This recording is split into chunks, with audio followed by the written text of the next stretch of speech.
So, everybody, thanks for coming. This is episode 24. We've got Daniel and myself, Derek, in the building. This is the PalmWave Podcast. Our guest today is Dr. Josue Ray. He's got a PhD in history. And I met him by taking a class over at HCC. Cool guy. Sometimes. I'd say all the time. He seems pretty cool to me. So, man, go ahead and introduce yourself to the camera. You know, what you do, what you're doing now, all that good stuff. Social media, if you have it. My name is Josue Ray, and I've been teaching history now for about 10 years. Mm-hmm. I've worked at St. Thomas University in Miami, Florida International University, where I graduated and got my PhD. And here in Tampa, I'm working for Hillsborough Community College, teaching American history, the modern survey for American history, and the early survey for American history. I'm assuming history was your favorite, subject in school to get you onto this path of being a history professor? History was always somehow something that I liked, but it wasn't so much because I grew up in a family that was academically inclined. I kind of grew up working class. My uncle was a carpenter. My mom was working class, and she worked her way to become a nurse and stuff like that. So I was always kind of like the weird kid that liked reading. Nerd. Yeah, like the nerd that liked reading these weird books about Truman and the Cold War and stuff like that. So I was kind of an oddball in my family because we didn't have books. We had fishing magazines and that sort of stuff. So it was kind of a calling from a very young age. So where'd you say you grew up? Miami, Florida. 305, baby. Westchester. So that's why maybe you had an interest in the Cold War a little bit. I did, and I think that's part of the reason why I got interested, because I kept on asking my family members, why aren't we in Cuba? Why aren't we in Guatemala? Why are we here in, the United States? And nobody quite ever gave me a clear answer. So I kind of just started investigating, and it became interesting to me. That's cool. I mean, you don't really hear about like people that young having that, interest in history. I mean, maybe there is out there. Me growing up, I never had any friends like that were like super into history, reading history books and stuff when we were little. So I guess that you said that was your calling, that was something you were, meant to do. It felt like it. And I was definitely weird because most of my friends didn't, and even when I started college, I was the only one that knew what I wanted to major in. Are your parents like first generation in the U.S.? Did they immigrate from? Yeah, they're first generation. Okay. Yep. Okay. And they're both from separate countries, or? Yeah, my dad was Guatemalan, and he came in the late 60s, and my mom was Cuban, and she came also in the late 60s. Okay. And they met in Miami? They met in Miami. Cold War, I guess I was a Cold War baby. They were Cold War immigrants. So that'd be Gen X, you're Gen X? Yeah, Gen X, 1976, bicentennial. And you said you graduated from FIU, correct? Florida International University. Yeah, they had a great program that forces the graduate students to look at history through a global lens. Mm-hmm. So that we didn't just study like American history, from a nationalistic perspective, but we studied American history from a global perspective. So, we asked questions like, how do the Chinese view us? How do the Cubans view us? How do Venezuela view, so it was really from a global perspective, and it prepared me not just to teach American history, but also world history, which I actually taught in St. Thomas, and I've taught for FIU. Honestly, like I've always thought, like, do they teach American history in other, countries? And because I mean, I don't know anything about, Australia's history, country history, or, Russia's, settlement history. Like, how can I work? What am I trying to ask? Well, like we learn world history, and as far as we think those other countries participate in world history, we talk about them. So like maybe that's what other countries. At the university, I'm sure that at the public school level, you're not going to get American history in Australia, but at the college level, you're going to get American history. So like, if you take a full course in just American history. Yeah. That's weird. You could take like modern Britain, or, you could take Chinese history, especially the big universities that have big departments that have a lot of different historians. I guess they have diverse. We have that faculty. Too. Okay. Yeah. They will have diverse faculty that you could take Chinese history, you could take all types of, European, French history, British, It definitely makes, I think, people more empathetic. When you understand more like other people's cultures and other people's histories.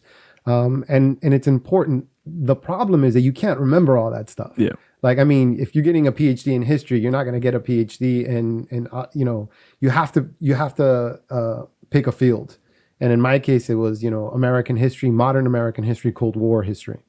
So, historians, if you have a PhD in history, you're not going to be knowledgeable in all history. You're going to understand how the craft works, and how to be able to write any type of history, but your knowledge will be focused on whatever your field is.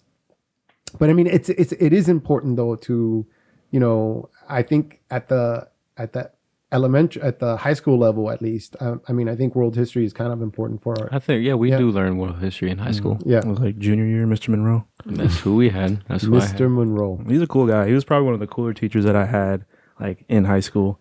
Because like we'll be talking about some history, and then we'll be like, all right, guys, what y'all want to talk about? Anything. Let's have any topic about any current event. And we'll just spit things at him. Oh, how do you feel about legalization of marijuana? And he would be completely forward with us about it. Like that's what I really liked about Mr. Monroe, is that he could still like connect and relate to like the modern, I guess the kids. I mean, I don't know. I just felt like he was really good with connecting and relating. Because I never was a history guy, but when I was in his class, I feel like I did pretty well, and that he actually learned something and wanted to come to his class.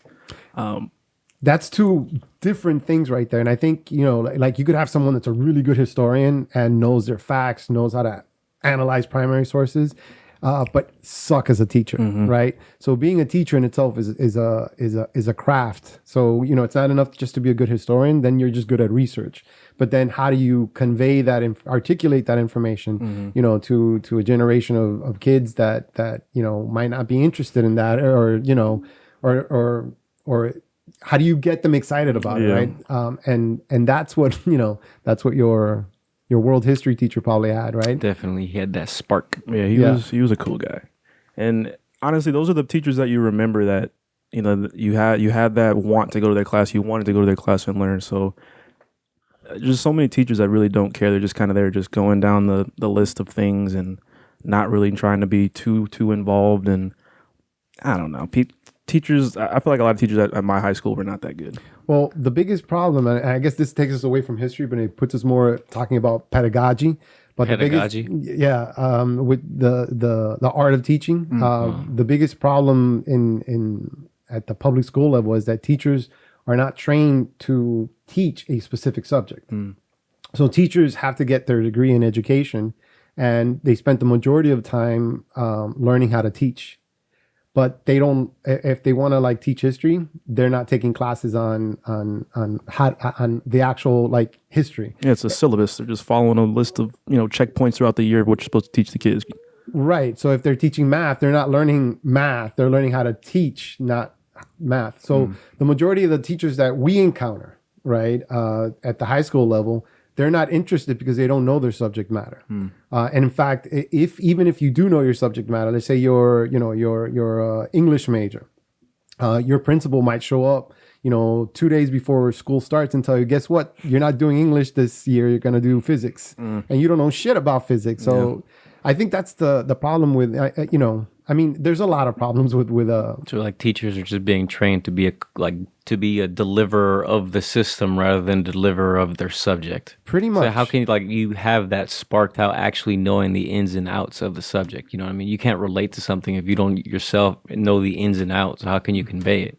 That's someone right there that's maybe his calling, where he's just, he likes his craft and he maybe takes the extra time where he says, well, shit, I've never taught physics before, but I'm going to spend extra time studying it so I could deliver it in a way where I bring in the class, But I mean, what teachers get paid, I think most teachers think is not worth my time to. Yeah. But unfortunately, though, that's, we get what we get then in terms of, a whole generation of kids graduating that, don't read well, don't know a lot of subject matters. But we keep adding to the list of demands of teachers.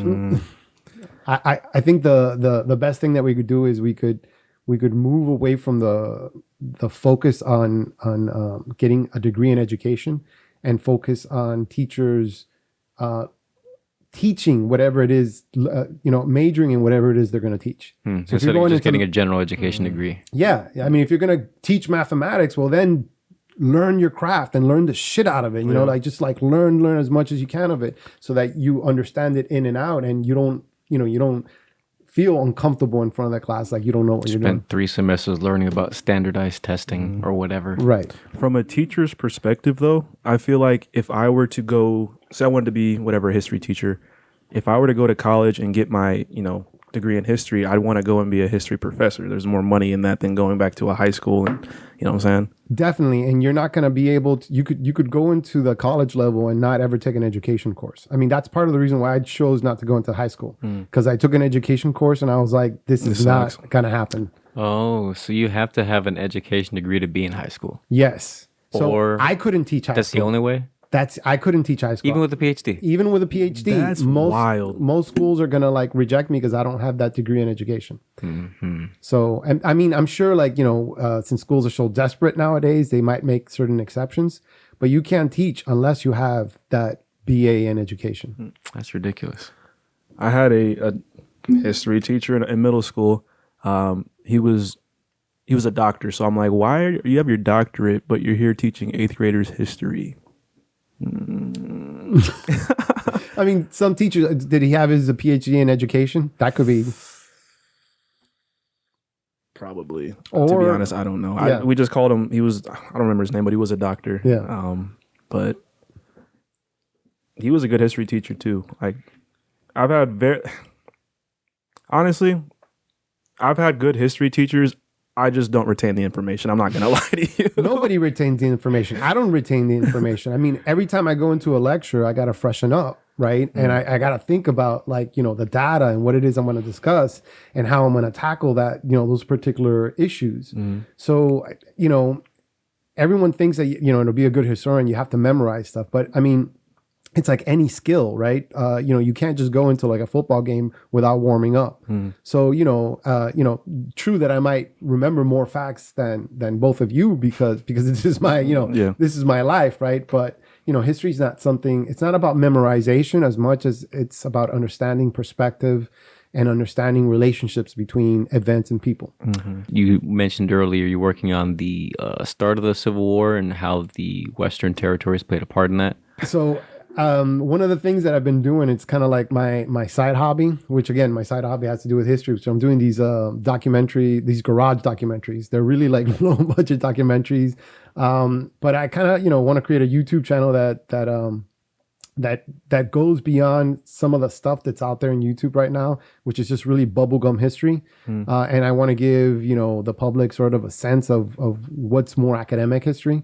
And one of the documentaries that I'm working on is how the idea of manifest destiny had 2 manifestations. It had the Southern manifestation, in which Southerners, were intending to spread slavery into the Western territories, and then it had its Northern manifestation, where you had Northerners thinking that slavery was going to be contained where it already existed, and instead we were going to have capitalism and free markets out west.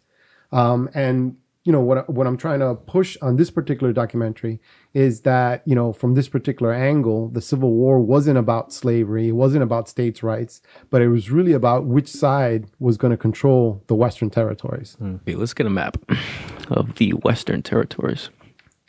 So we would look at anything like Louisiana Territory. Yep. But when things really start to get hot is probably in the aftermath of the Mexican-American War. At this point, you're going to have Texas having declared independence, breaking away from Mexico, and you're going to have the United States.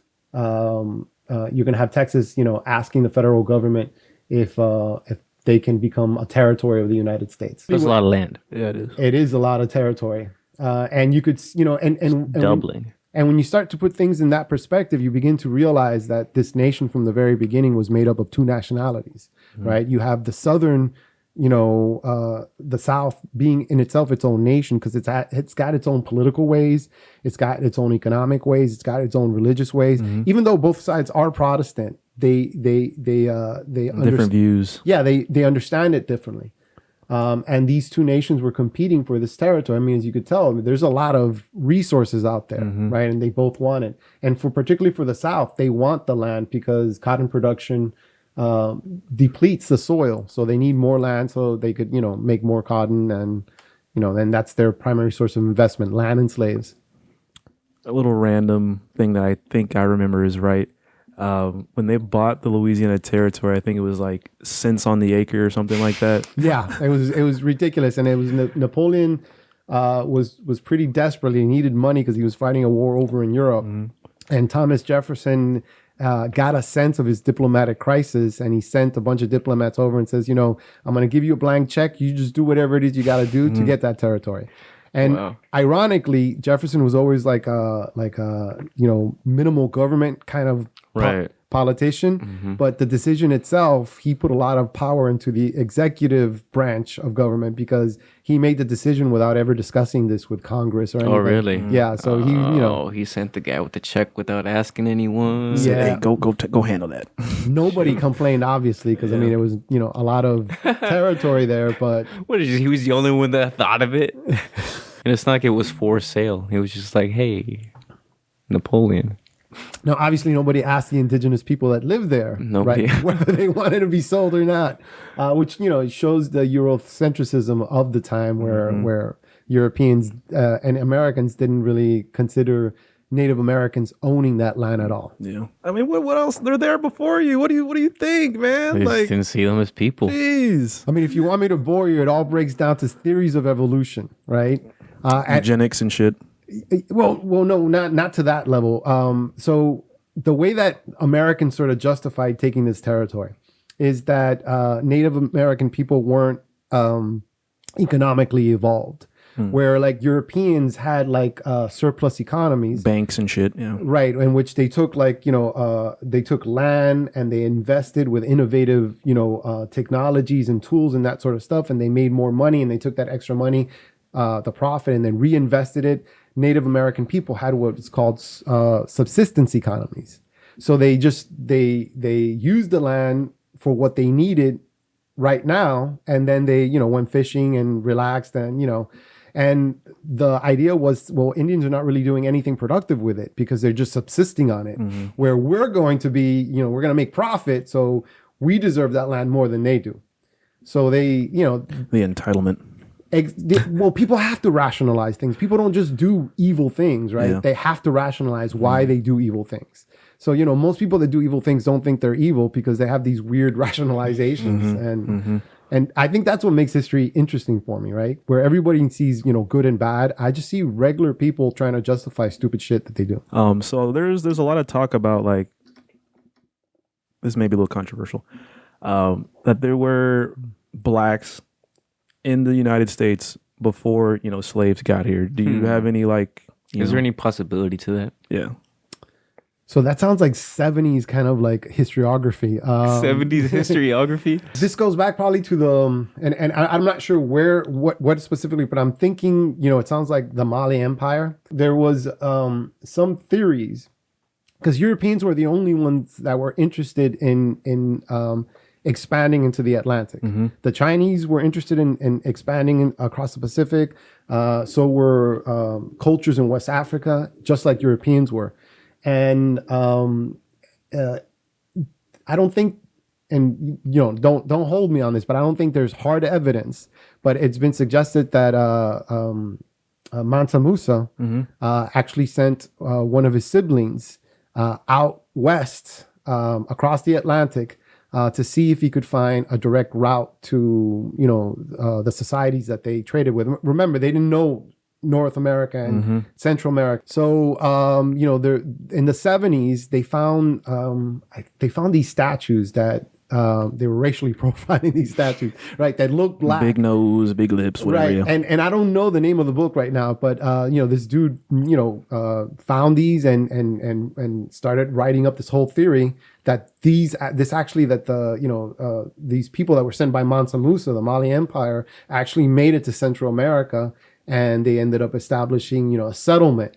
And eventually they assimilated to whatever, cultures. That kind of makes sense. That's something that could have happened. It could have. He was the richest man ever walked the planet, so I'm sure he had some kind of, reach. They went there because they were already trading with people that have claimed to have come from that direction. So it's obviously not impossible to get there.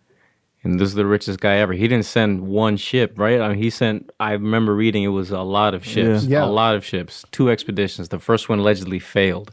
Which, I mean, if you find this new land and you got everything with you to make a new place, hey, we all sank. Tell the king we died.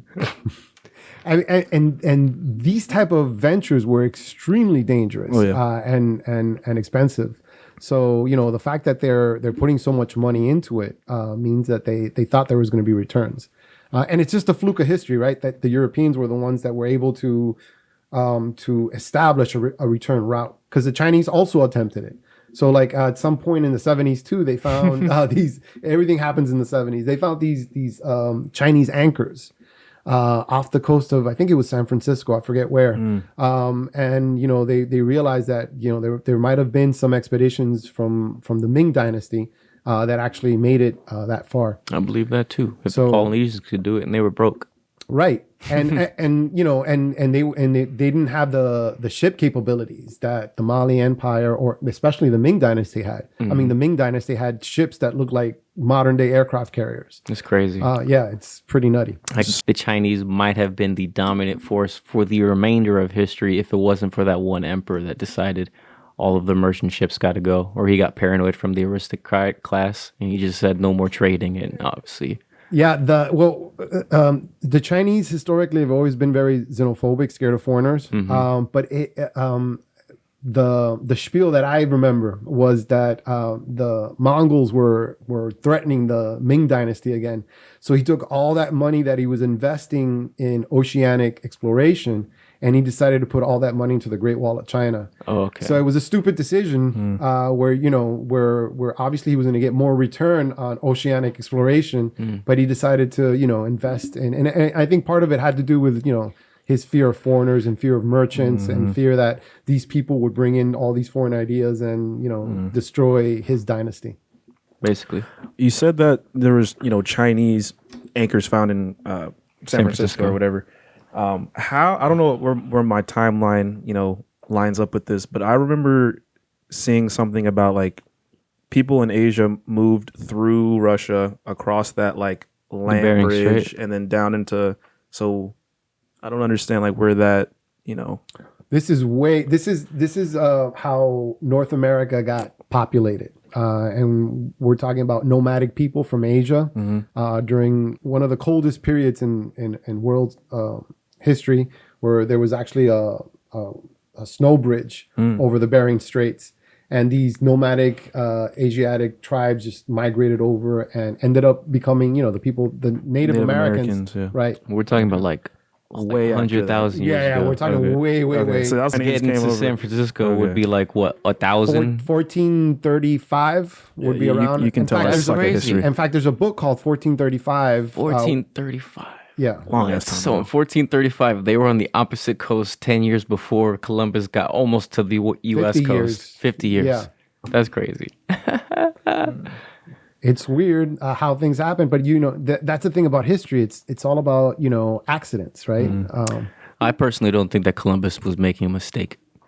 I personally think that he had secret knowledge. Because I mean, like the Scandinavians were in Europe, and they had some church establishments in those nations. So I feel like there was word of lands out somewhere else. Columbus definitely had more knowledge than most people in Europe, because he married a Portuguese woman, and he was in Portugal a lot, and the Portuguese kind of became the hub where they took in all types of information from Norway and from China about navigation, about the world. But he was nutty in the sense where he thought that the world was actually a lot smaller than he was. Okay. So when he ventures out across the Atlantic, he's thinking that there is no, that the landmass that is there, North America, Central America, is not there, and that because the world is smaller than it is, he's actually going to make it there in a matter of 3 months or 4 months. So to him it was a surprise when he finally landed in North America, in the Caribbean, and in the Dominican Republic and all that. The reason why he thought he made it to Asia is because it was based on his calculations of how big the world was. So he was kind of like making the argument back then, which probably sounded crazy to a lot of people, that Pythagoras and all these ancient mathematicians had miscalculated the size, the real size of the world, and that it was actually a lot smaller. Therefore, give me all this money because my venture is going to work because, I'm going to make it to Asia a lot quicker than you think. Going through school, I heard there was like 3 different people that founded America or settled in America first, or I guess discovered America. Juan Ponce de Leon, what's his name? Christopher Columbus. So I mean, like, who was the first person? Like, who was it? So, and from my school of history, we don't talk about the America being discovered as much as the Atlantic being discovered. Okay. Because that's really what they're discovering. Because I mean, the Americas had already been discovered by by the people that lived here, right? So, and it would be Columbus, the one that discovers the Atlantic, in terms of figuring out like the currents and what were the paths to take, the currents to take to be able to get back to Spain. He was the one that was able to do it, pulled it off, and then, recorded all that information so that future navigators like Ponce de Leon could follow in his footsteps. Okay. So, I mean, this is probably going to be like what Mars is going to be like when we start, exploration and settlement there, right? It's a lot of trial and error, and it's real slow and tedious, and a lot of mistakes, a lot of people dying, and it was. But Columbus would be the one that discovers the Atlantic. Okay. Let's get back to the Civil War subject and I guess how African Americans play a role in that. And I want to bounce an idea that Daniel keeps bringing up sometimes about your favorite new word, an FBA. Yes. A fundamentally Black American. Yeah, so basically what a FBA, fundamentally Black American. Basically, it's people that have lived here and aren't like been here long enough where they're not, have any ties to Africa. Like, I would not say that I have any ties to Africa. I personally think it's kind of weird that they call Black people African Americans. It makes them sound, foreign or immigrant. But it's like my whole family's been here since I could remember. I have no ties to Africa because a little controversial. Apparently, this guy that I watch on YouTube. He's very, very like pro-Black, pro, reparations, all that shit. He says some wild shit, which I don't really like, but he's saying that a lot of the immigrants that come to America are committing a lot of the crimes in America. So basically, like, he just wants to separate the immigrant African Americans to the actual Americans that their families have been here since, the last 300 years. That's actually very American to take on that attitude, right? Because that's how Americans have always historically behaved, right? We're the good ones, and it's always the newcomers that are all the troublemakers. I mean, I'm not saying I agree with that, but from the aspect of, African American, I think that is like a dated term, in my opinion. Do we have a history on that word? So, it used to be, you would refer to Black people as Negroes, right? And that was, you if you read or listen to Martin Luther King's speeches, for example, he uses that term a lot, right? Yeah. And that was considered the politically correct term. You get into like the mid '60s, especially the late '60s. The African American community are becoming much more in tune with all the revolutions that are happening internationally. I mean, like something like 80% of Africa are having nationalist movements in which they're declaring their independence from imperialism and all that. And it's around that time where Black nationalists in the United States begin to consider want to bring out the roots, right? Of what their origins is. Right. And you get that African American, term becoming the politically correct term to use. I mean, it was a really heated era, where Black Panthers are really trying to bring up the identity of these particular groups of people.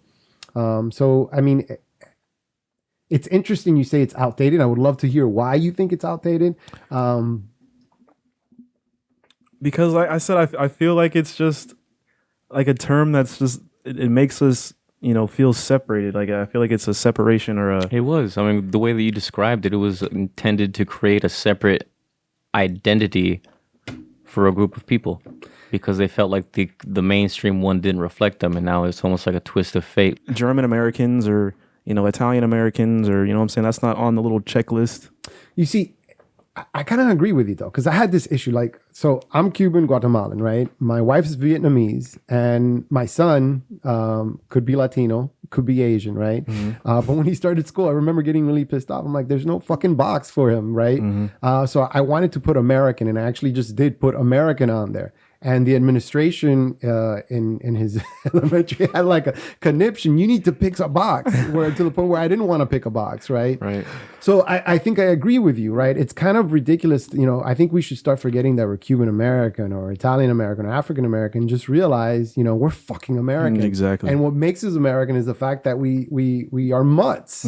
We're mixed in all sorts of ways, right? There's no pure African, there's no pure Italian, there's no pure Cuban. Correct.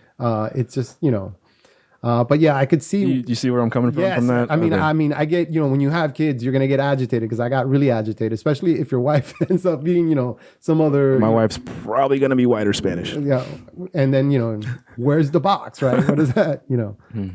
Mulatto. Right. No. They don't have that box. They don't have that box. And they don't have the American. I think they should put an American box. Absolutely. What about the people that don't want to be any of that? What about just being American, Freak. I mean, really, it's so subjective, right? You could put Inuit for all you like, and, no one's going to question you on that, right? And that's part of the problem nowadays. I think recently there was a controversy over some woman that insisted she was African American. And I think she was she's a white lady. Yeah. And then, they called her out on it. What was her name? I don't That dude remember. I was telling you about that tells me about this stuff or says this stuff. He hates that girl because he's like, oh, when we get our reparations, people that are saying, oh, I'm 2% black, they're gonna want the money. So it's like he says, if you can trace back your lineage to, a slave trade, you should be qualified for the reparations. How are they going to figure that out, though? That's such a complicated. And that's what blows my mind is he's so like headstrong on these reparations, but I don't know how he's gonna. See, I don't disagree with reparations, but I think we need to forget about slavery. I think where reparations make more sense is when you start looking at something more different, which is all the veterans that fought in World War II and never got any of the benefits. GI shit. All the GI Bill and that sort of You're stuff. saying there's more modern and more substantial reasons to ask for reparations than slavery. Right, because part of the reason why we get the ghetto phenomenon that we get, and we get blacks not being able to acquire the opportunities that other middle class whites or lower class whites got, is because they weren't being given these benefits. They couldn't get the assistance with the mortgage. They couldn't get the education, especially in the South, where Southerners were allowed to control who they gave these Loans GI Bills. and stuff. Right. So I think if we're going to talk about reparations, I think that's where it lies, because it could put money back into inner cities. And this is money, and I wouldn't give it to individuals as much as I would give it to banks in inner cities that are going to give this money right to black entrepreneurs, and because we can't just give out money. And people, he has like call-in shows, and people will call in. Well, you just gonna give these niggas money? They gonna be buying chains and shoes and he's like, well, we're getting cash money. You want cash, check, blah blah blah. I'm like, all right. I mean, everything else I kind of agree with, but the reparations things is a little much. I mean, definitely when it comes to slavery, because how are we going to figure that out? I think Exactly. for the GI Bill, it's a lot. We're gonna have more accurate records. They're gonna show that There's more accountability. right? That so and so people fought in World War II, and they were never able to get that education they were promised. They were never able to get those homes that they were promised. Right? Where you get poor whites and middle class whites that were able to pull themselves up by their bootstraps, right? As a consequence of this government assistance. And I think that's there's a colleague of mine by the name of Louis Woods, who has a great article on JSTOR that deals with this particular issue of black veterans not getting their due throughout with the GI Bill. Oh, so black veterans, not just veterans in general from World War II, just black veterans. Yeah, we're talking about black veterans. Okay. That We're just thinking like clear and traceable examples of what was not given that could be reprimanded. You know what I mean? Or repaired. Where does it go? What's the word? reparation. But yeah, it's just something that's actually accountable because trying to trace back your family history. That's not viable. You know what I mean? Why That's not? Because there's just no records, man. People ran away. Nobody asked questions. You just became a new person with no name, basically. Just a lot of people that can't be traced. It's not possible. It must be traceable because when I was up in South Carolina for my birthday, I was talking to my cousin Lance, and I texted this in the group chat. The Green family, which is like my grandma's side of the family, basically like everyone in that Columbia, South Carolina area are basically all Greens. Like most of them are Greens. So I guess there was a massive, plantation that our whole family came off of, and he said he looked all this stuff up. So it is traceable. No, but not for everyone. That's what I'm saying. I feel like for most, black folks, there's got to be some kind of like archive somewhere, ancestry. I don't know. I think there could be, but and this is another aspect of antebellum's South that people forget. The big plantations that had a lot of slaves were actually the minority of plantations. The majority of plantations were real small. They had maybe like a handful of slaves. And I would imagine that the record keeping in these middle class or poor plantations, they're not going to record all that information. That's so true. The only people that you might have more accurate information would be the big time plantations, where the rich plantations that. So like even if you do get you get this trait, you can trace it back and you get everybody's listed. What number do you put on that? You know what I mean? 40 acres in a mule because it's a subjective thing, you know what I'm saying? I haven't listened to him versus somebody that didn't get a GI Bill, that's it's quantifiable, you know what I'm saying? Yeah, but I mean, what he compares it to is like, they gave the Native Americans, their land and, monthly checks and shit. Why can't they do that for us? And like they're sending money over to, help Ukraine with their fights so that they can't, I don't know if the deal that the Native Americans got is one to be aspired to. I don't know if that's a great deal. No. Of course not. They're living on reservations and squalor. But like I said, I think I feel like it could happen. I don't think it'll happen. Obviously, in my lifetime, I don't know how they're gonna figure out the amount of money. I don't know how they're gonna distribute the money. How they're gonna figure out who gets it. But that's just something I wanted to bounce off y'all. I think the effects of what we get in the 80s in terms of inner cities is more a consequence of a lot of these black veterans not getting the assistance that they were promised. I mean, they it was owed to them. Mm-hmm. They worked, they fought, they did their duty to the country, and because of local bigotry. Yeah, that decided, well, we're going to give the GI Bill only to whites and not to blacks. You get this phenomenon where these people are not able to move up that social ladder, and their kids are going to end up paying for it. So I've always felt kind of uncomfortable about going as far back as to when Atlantic slavery began and justifying reparations on that because it gets really complicated. Yeah. But something like the GI Bill, you can definitely find hard evidence there. Yeah. Right. So what's next? We got to find the Chinese descendants from the railroad workers. We got to... I'm sure somebody has that. That was the other thing that I was going to say is like he's talking about, like he was saying how they put all these, Asian hate crimes. Like it's a crime now, but they don't have any, black hate crime laws. So it's like, why are y'all doing everything for everybody else but black people? Oh, you're talking about modern? Yeah, nowadays. Well, I want to get into that too because part of Reconstruction is dealing with the black problem, but also not dealing with it. How do you feel like that's kind of reflected in modern BLM? Yeah, I mean, it's definitely gotten a lot louder, and for good reason because the United States has been dealing with discrimination for a very long time, and serious problems in terms of certain opportunities are not there for black people that are there for white people and Asians and Jews and that sort of stuff. In terms of getting rid of racism, I don't think we're ever going to get, because we're naturally bigoted. Right? I mean, people are just, this is natural inclination. If you don't understand something, you're going to have like, you know, a desire to say that sucks, right? It's only when you get to know it, right, you know, that you meet different people that you become more open to it. So I think the ideal of trying to end racism is kind of like a pipe dream. Now, in terms of showing the contributions that Black Americans have given to this country, I mean, I think there's stuff there that, you know, we need to realize that, you know, America is Black, just like America is, you know, European. America is African, right? And it's also Native American. I mean, if you look at our traditions, you know, our music, you know, our foods, you know, it's a consequence of all these cultures sort of clashing together, and you know, creating this thing. So, you know, there needs to be, I think, a little bit more, you know, it wasn't Elvis, right, that that invented rock and roll. So They just made his movie. Right. I mean, he cleaned it up for white audiences. He made white parents comfortable, right? That, you know, it's Black music, right? But at least it's a white dude, you know. They should be thankful for making that gateway drug.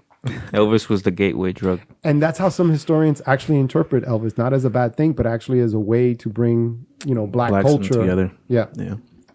So you're saying that there should just be more focus on representation?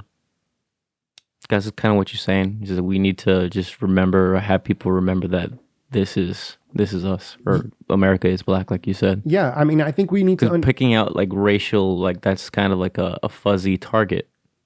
Yeah, how do you like end that? Trying to end racism or something like that. It just, I always felt like the struggle was more on the economic side. It is, and that's where we go back to, you know, the problem of, you know, where, you know, in the 1950s and 60s, what they called the affluent era, you know, where a lot of Americans were able to pull themselves from being poor to being middle class. You know, African Americans weren't able to take advantage of those opportunities because of segregation and because of policies where they weren't being given the GI Bill. So, you know, that right there kind of shows, you know, that reflects more on our current problems when we look at the inner cities. And we look at the reality that, you know, there's not enough Black entrepreneurs. There's, you know, education sucks in inner cities, not just for Blacks, but for Hispanics, you know. So there needs to be more money invested in these areas. And I think that's, you know. That's what I feel like is not being cried for enough. It's like you guys are asking for a lot of things that are pretty subjective. We need to ask for more loans.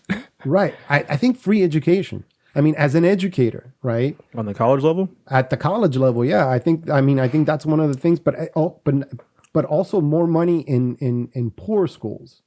I mean, you know, and fuck the experiments with IB and all that stuff. That's what I was gonna say. My son goes to IB, and it's in King High School. Okay. And you know, the faculty pretty much, you know, give the kids that are in IB the sense that, you know, you're in and everybody else is out. So, and you know, these IB programs were supposed to create like a sense of like community in inner city schools or like poor schools, and bring in more money. But the money only goes to like the really, programs. Yeah, the programs are really smart kids. So I think we need to forget about, you know, I think we need to give all kids are special. Right? Regardless of what color they are, they're all special and they all need to get, you know, a good education. Somehow I feel like all the solutions always somehow end up just helping the middle class kids. Every solution to help the poor is just ends up helping the middle class kids. It might be why one of the issues that we might have to reform is how tax money is distributed, right? And that's part of the problem, right? If you're upper middle class, you know, you pay a lot of taxes, your homes are probably more expensive, and all that money that you pay in taxes is going to go to the schools. Inner cities, you know, regardless of what ethnicity they are, they don't pay those taxes and the schools are going to be worse. But I mean, I think we should reconsider this, right? Because all children are going to be the future, not just the middle class children or the wealthy children. So, you know, I think that's where the focus needs to be. And I think some of the policies and some of the ideas that the Black Lives Matter movement, you know, have to do with education, right? From my understanding, it's not just about ending racism, although that's part of it. You know, it's a horrible name though, because their opponents have used it against them, and it's not what they meant at all. You know? Identity politics is a tricky game. Yeah. But it probably seemed like a good name at the time. All the racism will end about 100 years when everybody looks the same. And I don't know if that happens. That requires a lot of mixing. No, we're just going to become beautiful because the more we mix, the more beautiful we get. Because I heard in like 40 or 50 years, like whites are going to be the minority.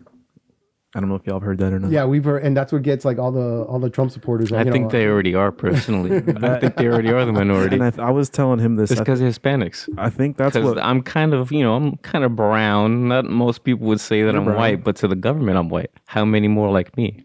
So the whites are inflating their numbers with the stupid census. Not enough boxes. That's what I'm saying. Yeah, and they don't, there is no, sometimes even for Latino, there's not it's just Latino, so you don't know what they are. And Hispanic people, are every color between black and white. for real. Yeah. So I don't know if it's going to be in 50 years or not. I also don't think that genetics are too random. Kids are still going to come out very white or very dark. Not everyone's going to be brown in the middle. Sure. Bro, every person that I've seen that is mixed, you can tell that they're, half black. I wouldn't look at me like, oh yeah, you're white. I don't believe it, man. I don't believe it. It's too many immigrants. Whatever. I think mixing definitely, I think sex could take care of a lot of problems. Yeah, For sure. Yeah, absolutely. If we just forget all the nonsense about, this ethnic culture and that ethnic culture and just whoever we love, just love. What I was telling Derek is like, I think that is like what fuels the KKK is that they are scared of their, population dwindling. Like, fuck everything else. Like, I think that is like the core of their, pushing white power. If you. I think there's a fear factor in any type of in any group of people that hate other people. There's a fear factor. It's always fear, yeah. Yeah, and that fear factor is something that's been, you get waves of white supremacy, and every time you get a wave of white supremacy, there's also a wave of new immigrants coming in. So whether we're looking at the end of Reconstruction, in which Black people at this point should be defined as immigration, because we're talking about 4 million slaves that are becoming free laborers. So they're invading the labor market, right? Mm-hmm. So just like the Chinese are taking jobs away from whites, right? These freed blacks are threatening white jobs because they could potentially, compete for those jobs. So that you get a rise of white supremacy and, this fear of black domination, which is absolutely ridiculous. Wild. Because, partially I feel like that's how women entered the job market, particularly white women, is to help during the 60s compete for labor. It could very well be. Interesting theory. It is. It's to help the white family keep the labor market. That's what Actually, no, that could be a... The civil rights movement started with the black family all hand in hand and ended with the black woman being pulled away because of women's rights. It's a perspective. You have a potential thesis for an article there. You just got to find the data to support your... Publish it. Yeah. So yeah, every time you get, an uprising in white supremacy, you're going to find like 1920, same thing. You get all these immigrants from Southern Europe and Eastern Europe entering the United States. And then in the late 60s, you get a lot of Asians and Latinos. And then now recently, the latest immigrants are going to be, from India and the Middle East. So, it's this fear that they're going to lose their America, whatever it is that they think America is, right? Which is this thing that it's never been my America, being born and raised in Miami. When I think of America, I think of... different kinds of faces, different colors. Yeah. And that's crazy. Like, that's what the base of America is we're a melting pot. And then we still have these super crazy, I don't want to say, I guess, racist people that it's like, I don't understand, like, how you can have that mindset when that's what this country was kind of built off of, is just everyone can come here and start their own, thing. So I'm gonna flip it on us, and I'm gonna say some of it might have to do from our own parochialism, where we live in Tampa, we live in Miami. We're familiar with big cities like New York and Chicago and LA. But if we travel to small towns, okay. You start looking around. I'm like, where are the Asians at? We're spoiled by our diversity. Right. That's one of the things that I miss when I go elsewhere, is we have a pretty high diversity. Yeah. I think one of the most beautiful things I remember reading was that, the Black Panthers, even though they were black nationalists, they actually realized that it wasn't a black-white thing, but it was a poverty thing. So they tried to create, they tried to intersect with some white poor people organizations, right? Especially in the Appalachians and that sort of stuff. To make to try to like, make people aware that it's not a color thing as much as it is a poverty thing. And at the end of the day, that's where, you go to some of these small towns, what we would call hick towns, and they're really poor, and they're really, they're in, some of these trailer parks are just as much, those are white ghettos, right? So. Yeah, they're a victim of the education system that would make them just as ignorant as anyone else. So right. How can we ask them to not see? With the only difference is that they can hold on to this idea of white privilege, which is completely bogus. That's all they have, but they're poor as hell. Because I saw an article recently, we talk about this, is that there's more poor whites on welfare than poor blacks. Yes, and how come we always forget that? I don't know. I don't fucking know. What the fuck? I don't get it. And conservatives love to take money from the government, right? We also forget that. I mean, how many businesses, ask for like, tax deductions and all sorts of stuff. Isn't that a form of, welfare? Absolutely. So, corporate welfare. It's not pure capitalism if you're, if Uncle Sam is giving you grants and loans and all sorts of cuts, all that tax cuts and all that, it's corporate warfare. I mean, it's interesting time we live in, for sure. So let's get a reflection on some current events. What are your thoughts on Russia's war in Ukraine? That's not my specialty. I think, but I could give you sort of my not so educated, look on it.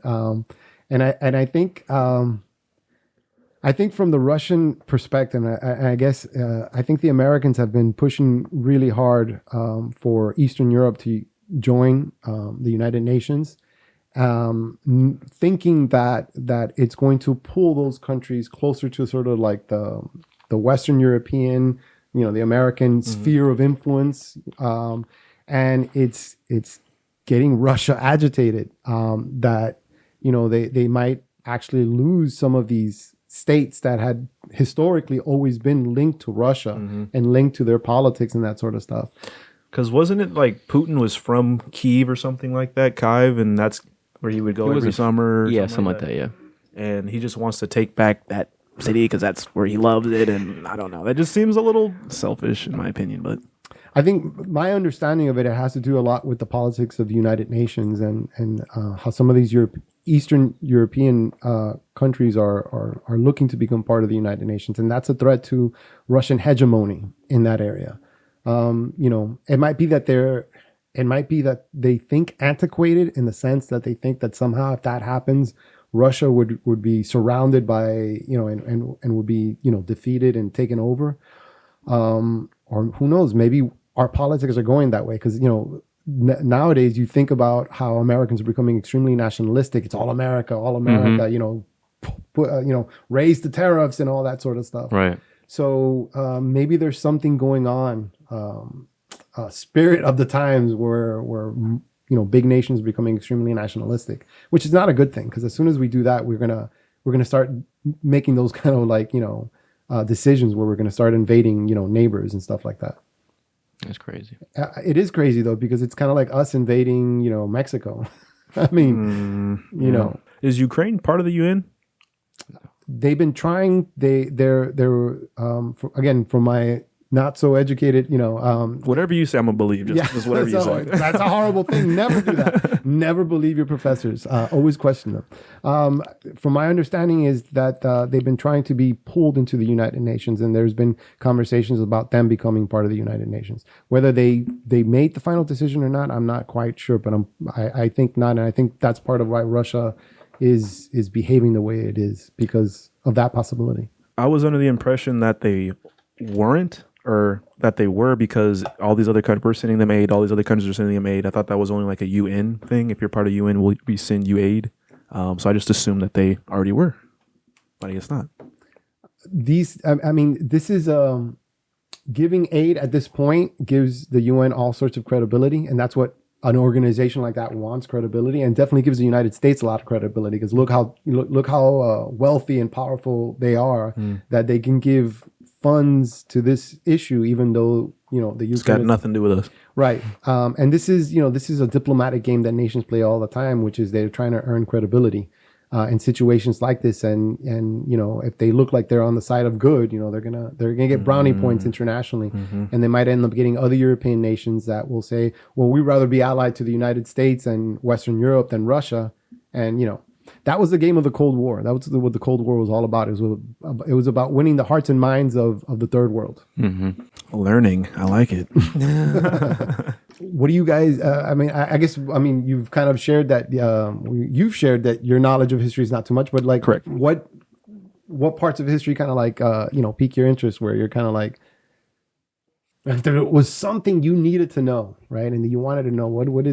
To be honest, this may sound bad, but I don't really care.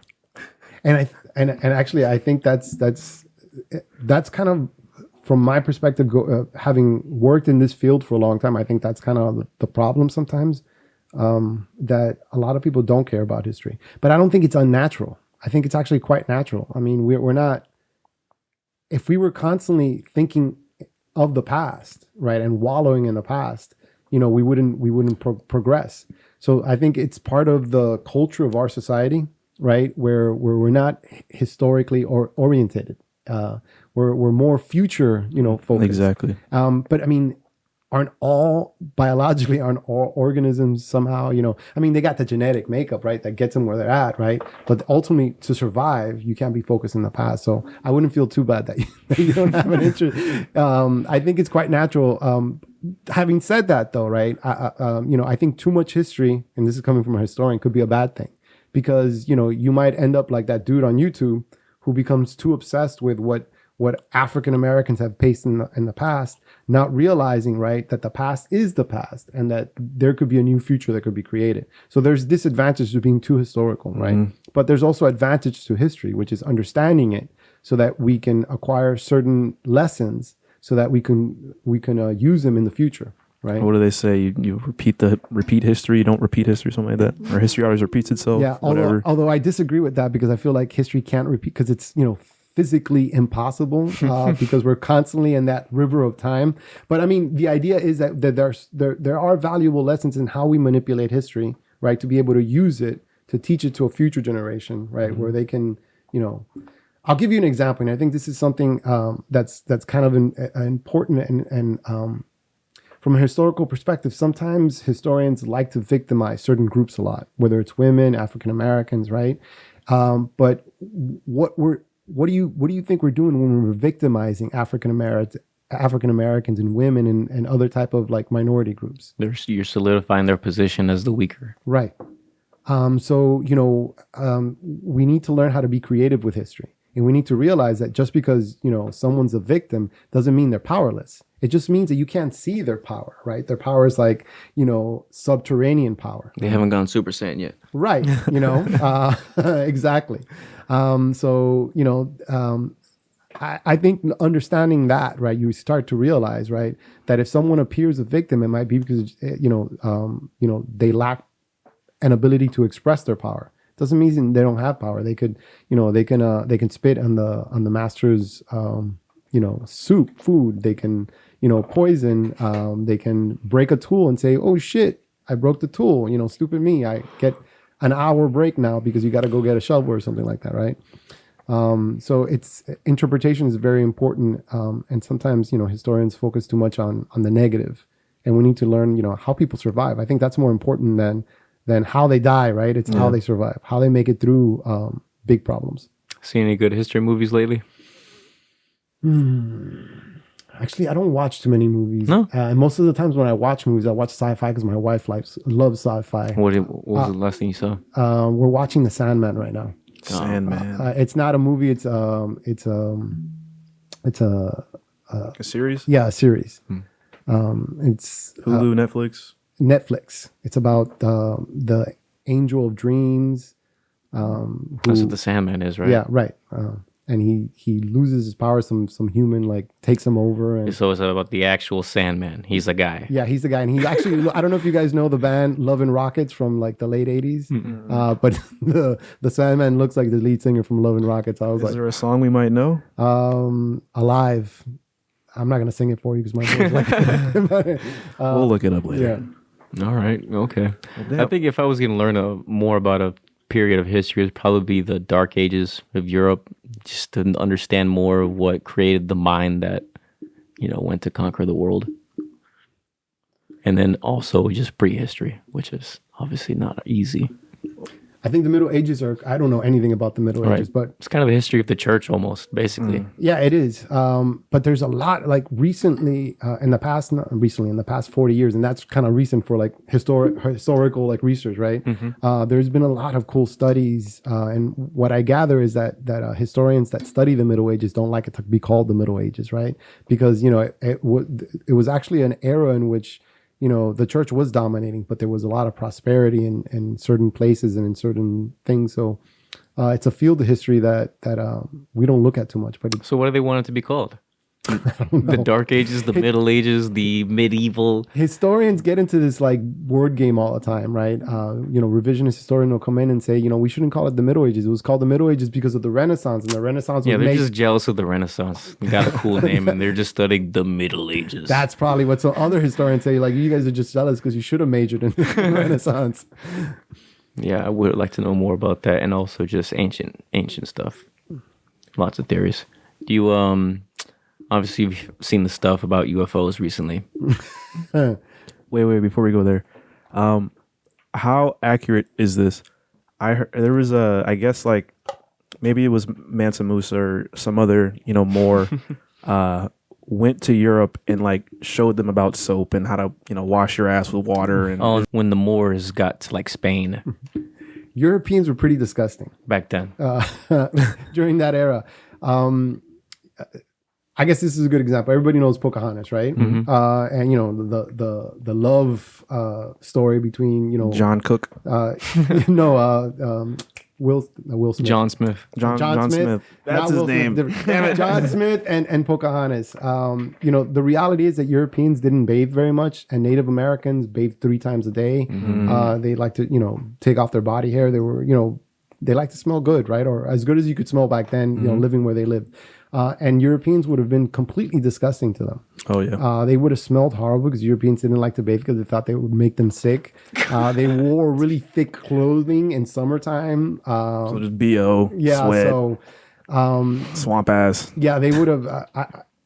We don't have a lot of documentations because Native Americans didn't record their initial feelings, but a number of good historians have tried to make sense of certain particular type of evidence, and I think most historians agree that Europeans would have been very unattractive to a lot of Native American people. Smell a mile away. Pocahontas was just taking a dive for the team, I guess. She never really cared about she was kind of like a diplomat, like most during that era, right? Like where like the basically, yeah. Yeah, the king of the Powhatans wanted to give away his daughter so that he could get diplomatic recognition from England and get weapons and all that sort of stuff. So, yeah, Europeans needed to be introduced to soap, and it was actually African societies, yes, and Native American societies that tended to be, and Asian societies too. Yeah, I mean, you go far back. I mean, the habits of not walking into a home with shoes. I mean, now you hear like you'll read an article on Google that this is actually a good thing because it keeps all the germs. I mean, duh. So that's kind of why I want to learn more about the Middle Ages. Like, what is it that created this backward society that ended up being on top of the world? It's kind of a weird dichotomy. Maybe it comes from like the Vikings. I don't know, man. They're white, right? It's just weird.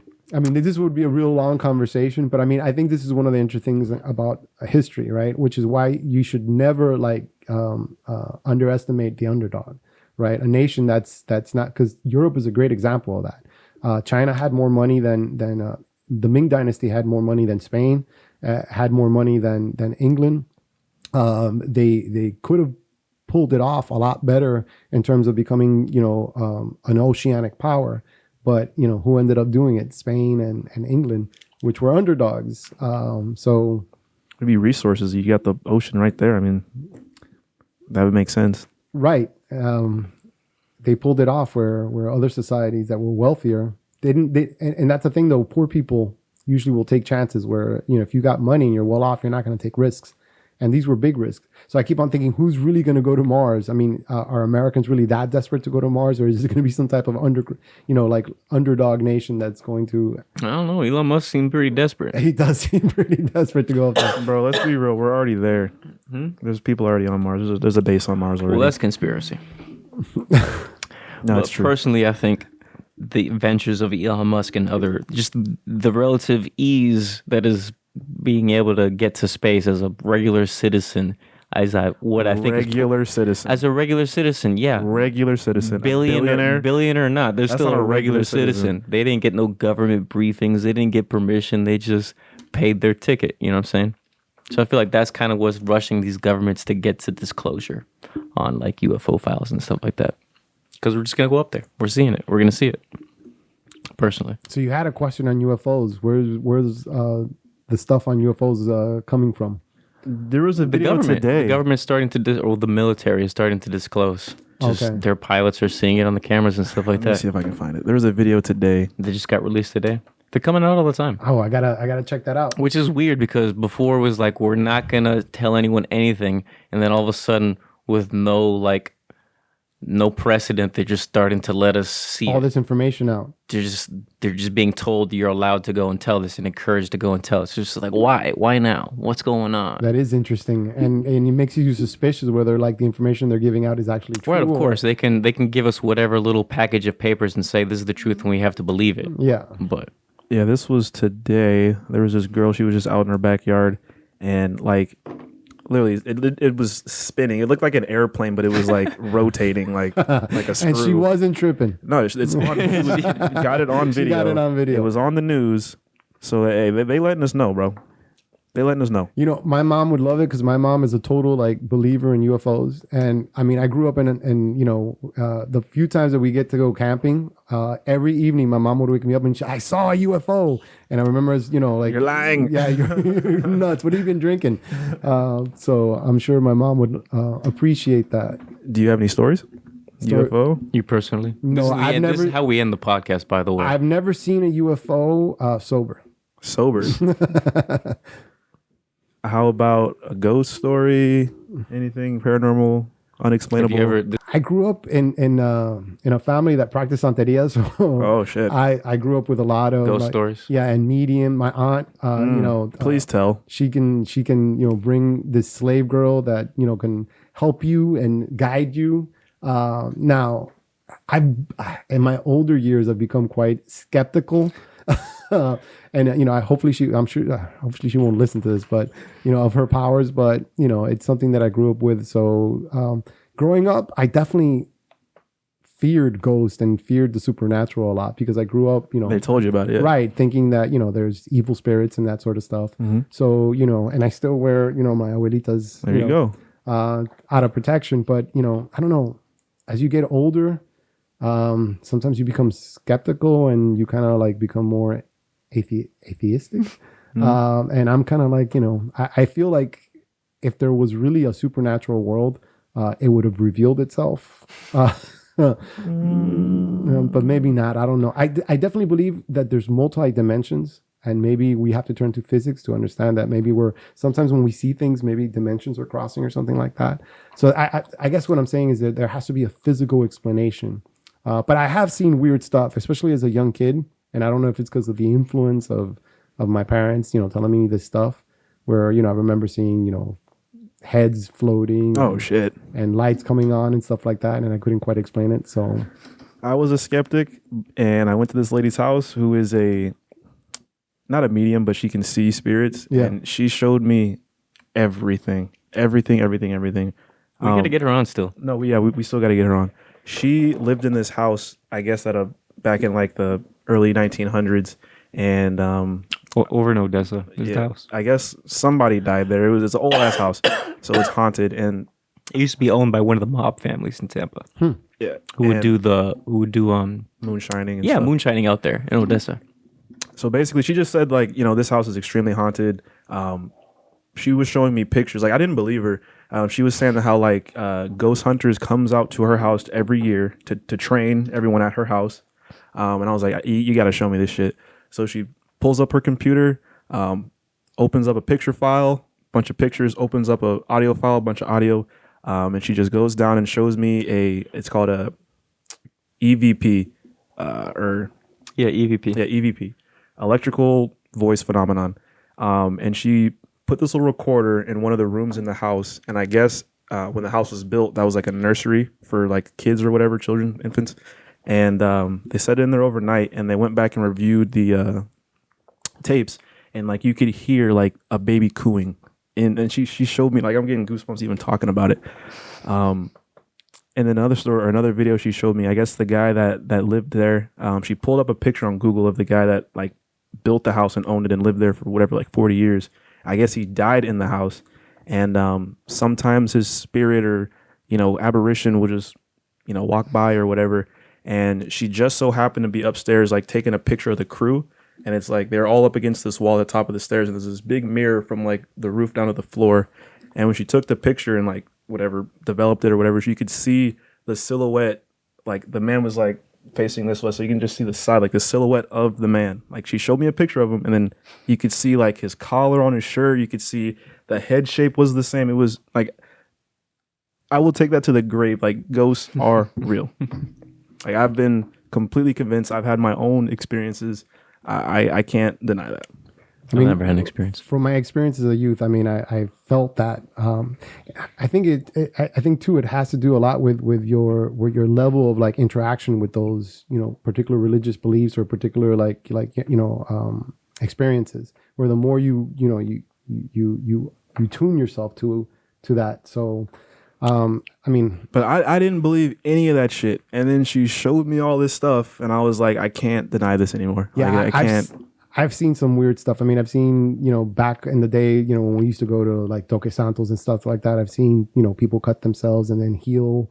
Again, I was young, so I don't know if they were tricks of the trade, but stuff like that. See, I've never seen that now as an older person, right? But I remember seeing things that to a 10-year-old or 11-year-old were like, this is not right. How do you do that? How do you heal so quickly? So, but I mean, religious leaders sometimes are the biggest magicians. So. But I definitely think that we need to keep an open mind about these kind of things, because even if it's not supernatural, there definitely is a possibility. Some kind of multidimensional. Yeah. Well, damn. That shit blew my mind. Like, and we are energy, aren't we? After all, so that there has to be remnants of us when we pass, and especially if we pass in a violent way. I've heard historians that visit like major battlefields. They'll talk about like that there's a certain eeriness, right? And I don't know if it's maybe us because we have a preconception of it, or if it's actually, that there's something there, I mean, you look at a battlefield like, where thousands of people died. There has to be some energy there of the violence and all that stuff that happened. Wouldn't you say it's a good thing to be, in tune and be able to, feel those things? I think it's always a good thing to be in tune and open to, in general, to experience. I mean, because if you completely say, no, that's bullshit, right? Then your entire life is going to be closing yourself up to new experiences. And God forbid you actually do have an experience and your entire worldview is shattered. You don't know what to understand anymore. Right. Or the opposite, which is you miss out on all this stuff because you're completely like, So either you're gonna like your life view is gonna completely like be destroyed and you're not gonna know what to do with it, or you're gonna miss out on all this, potentially good stuff. Life, live it. We all in together now. Are you interested in the history of like war at all, like development of like the bomb? I've never been a military historian, although I have a lot of respect for military historians because when they do. A good military historian, can weave a nice story about battles and stuff like that. But no, I've been more interested. If I am interested in war, I'm more interested in sort of the intellectual history of war, right? How we justify war, So I guess more what I'm working towards, because there's why I asked you about movies, because there's a movie about Oppenheimer coming out soon. Oh yes, I heard about that. What is that? Robert Oppenheimer is one of the major guys that helped develop the nuclear bomb. So The Fat Boy? the Fat Boy, or whatever the name. That was one of the names. I think they had two of them. But yeah, they're making a movie on that.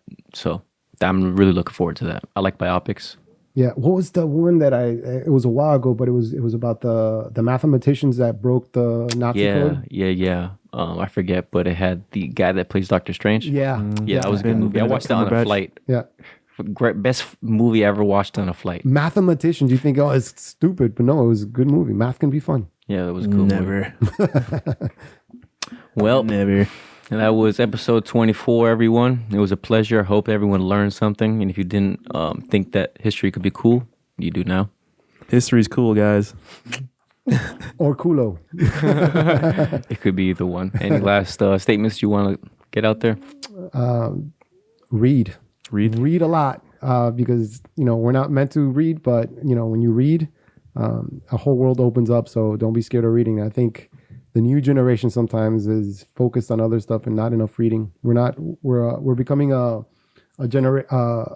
population of Americans that don't know how to critically read and interpret things. And I think it's not just knowing how to read, but not just knowing the chair, but really like the art of interpretation and reading in between the lines. So I guess if I have anything to say to the podcast world out there is Go and tell them in the camera. read a lot more. Read a lot more and learn how to read in between the lines. Interpret things for yourself. Don't accept what other people say is the truth.